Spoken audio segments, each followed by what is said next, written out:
জন্য আরেকটি নতুন ভিডিও নিয়ে। যারা এই মুহূর্তে বর্ধমান বিশ্ববিদ্যালয়ের 6th সেমিস্টারে পাঠরত, মূলত তাদের জন্য আজকের এই ভিডিওটি। তোমাদের বর্ধমান ইউনিভার্সিটি এক্সামের জন্য যে টেন্টেটিভ ডেট দিয়েছিল সেটা হচ্ছে 18ই জুন, অর্থাৎ আজকে যদি পরীক্ষা হয় তোমাদের কাছে তো কিছুই নেই, না রুটিন আছে না অ্যাডমিট আছে, কিন্তু টেন্টেটিভ ডেট অনুযায়ী পরীক্ষা ছিল আজকে। তাহলে 6th সেমিস্টারের পরীক্ষাটা কবে? এটাই এখন তোমাদের মনে অনেকেই কোয়েশ্চেন, অনেকে জানতে চাইছো। তাই তোমাদের মনের কোয়েশ্চেনগুলোর অ্যান্সার দিতে বা তোমরা যে কমেন্টগুলো করেছো তার অ্যান্সার দিতে আজকে এই ভিডিওটি। তো 6th সেমিস্টারের এক্সাম কবে হবে তার থেকে আগে বলি যে 5th সেমিস্টারের রেজাল্ট কবে বেরোচ্ছে। দেখো, যতদিন না 5th সেমিস্টারের রেজাল্ট বেরোচ্ছে ততদিন তোমাদের 6th সেমিস্টারের পরীক্ষা হবে না। আগে তোমাদের 5th সেমিস্টারের রেজাল্ট বেরোবে, তারপরেই কিন্তু 6th সেমিস্টারের পরীক্ষা হবে। তার জন্য তোমাদের 5th সেমিস্টারের রেজাল্ট বেরোনোটা অত্যন্ত গুরুত্বপূর্ণ। তাহলে তোমাদের অনেক ভিডিওতেই বলে দিয়েছি যে 5th সেমিস্টারের রেজাল্ট জুন মাসের লাস্ট উইক করে বেরোবে, অর্থাৎ জুন মাসের 25 তারিখ বা 25 তারিখের একদিন দুদিন আগে বা পরে করে কিন্তু 5th সেমিস্টারের রেজাল্ট বেরোনোর সম্ভাবনা আছে প্রবল। অর্থাৎ জুন মাসের মধ্যেই কিন্তু তোমাদের 5th সেমিস্টারের রেজাল্ট বেরোবে, তারপরে দিকে তোমাদের অ্যাডমিট, রুটিন, তারপর এক্সাম। দেখো, তোমাদের টেন্টেটিভ ডেট অনুযায়ী তোমাদের অ্যাডমিট দেবার ডেট ছিল 30 মে, কিন্তু সেই অ্যাডমিট ডেটও কিন্তু অনেকদিন হলো চলে গেছে। অ্যাডমিট তো হাতে এখনো আসেনি।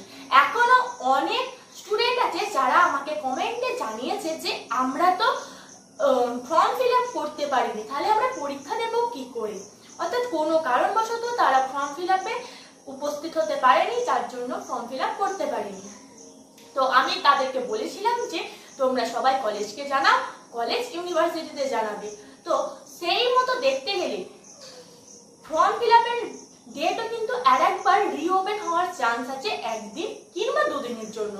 সেই টাইমটাতে তোমাদের যারা ফর্ম ফিল আপ করেনি তারা ফর্ম ফিল আপ করার সুযোগ পাবে। তাহলে 6th সেমিস্টারে একটা ফর্ম ফিল আপ করার সুযোগ দেবে, সেই সুযোগটাও এখনো পর্যন্ত আসেনি, যেটা তোমাদের আগের ভিডিওতেও বলেছি। তাহলে এতগুলো প্রসেস কিন্তু এখনো পর্যন্ত বাকি আছে। তাহলে এবার কোশ্চেন হচ্ছে 6th সেমিস্টারে পরীক্ষা কবে হচ্ছে। তো 6th সেমিস্টারের পরীক্ষা আমি প্রত্যেকটা ভিডিওতেই বলেছি তোমাদের জুলাই মাসে হবে। তো জুলাই মাসে 6th সেমিস্টারের পরীক্ষা হবে। ফার্স্ট উইক নাগাদ তোমাদের সম্ভাবনা আছে পরীক্ষা হওয়ার, অর্থাৎ 5 তারিখের পর কিন্তু তোমাদের একটা সম্ভাবনা আছে ফার্স্ট উইকে পরীক্ষা হওয়ার। তো যখনই তোমাদের রুটিন হোক, তোমাদের অ্যাডমিট কার্ড হোক, তোমাদের সেন্টার লিস্ট হোক, যেটা যখনই পাবলিশ করবে ইউনিভার্সিটি তখনই কিন্তু আমরা তোমাদেরকে জানিয়ে দেবো, যাতে তোমরা সবার আগে জানতে পারো। তার জন্য অবশ্যই আমাদের চ্যানেলকে সাবস্ক্রাইব করে রেখো। এরপরে হচ্ছে 6th সেমিস্টারের রেজাল্ট কবে আসবে, তোমরা অনেকেই কোয়েশ্চেন করছো।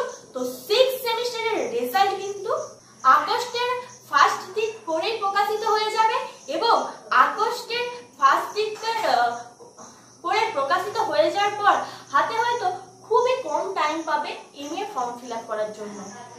অর্থাৎ যখনই দেখবে রেজাল্ট বেরোচ্ছে তখন হয়তো তার একদিন কি দুদিনের মধ্যে এমএ এর যে ফর্ম ফিল আপ সেটা করতে পারবে। অর্থাৎ খুব তাড়াতাড়ি রেজাল্ট বেরোনোর ফর্ম ফিল আপ কিন্তু এমএ শুরু হয়ে যাবে, আগস্টে কিন্তু এমএ ফর্ম ফিল আপ হবে। তো তোমরা যারা মাস্টার্স করতে চাও তারা আমাদেরকে সাবস্ক্রাইব করে রাখো আমাদের চ্যানেলটিকে, যাতে তোমরা সমস্ত এমএ সম্পর্কিত খবর পেয়ে যাও। 6th সেমিস্টারে যারা পাঠরত তারা অনেকেই জিজ্ঞেস করেছিলে যে কবে তোমাদের এমএ ফর্ম ফিল আপ হবে, কত টাকা অ্যাডমিশনের জন্য লাগবে, কি কি ক্রাইটেরিয়া দরকার, সমস্ত নিয়ে কিন্তু আমাদের একটা ভিডিও বানানো আছে।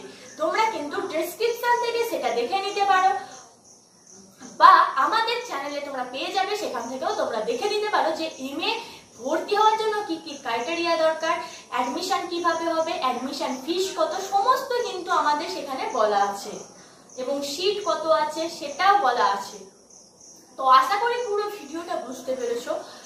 তো আজকের ভিডিও এখানেই শেষ করছি। ধন্যবাদ সবাইকে। Junior education.